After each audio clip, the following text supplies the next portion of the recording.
Hi, my name is David. Today we're going to do a CSS tutorial, apply visual design on freeCodeCamp.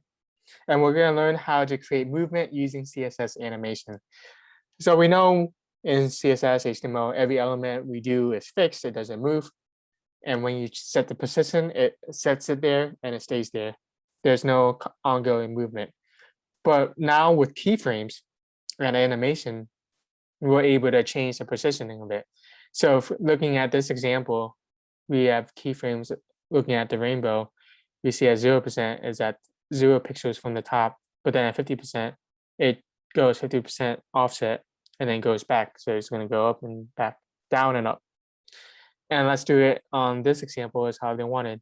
So they wanted to change it to the left offset property in the keyframe. So for this one, it's looking at rainbows, which we see here is the name of the animation. It's going to be 4 seconds long.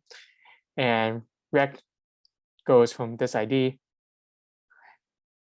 and has the styling to it. So for this one, we want to do left.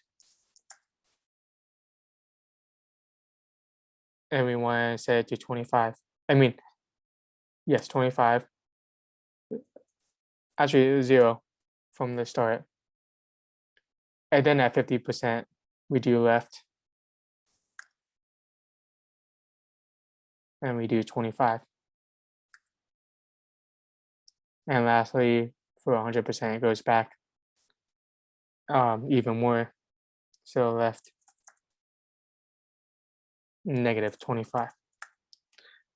And now we can see the movement. And that's all. Thank you so much.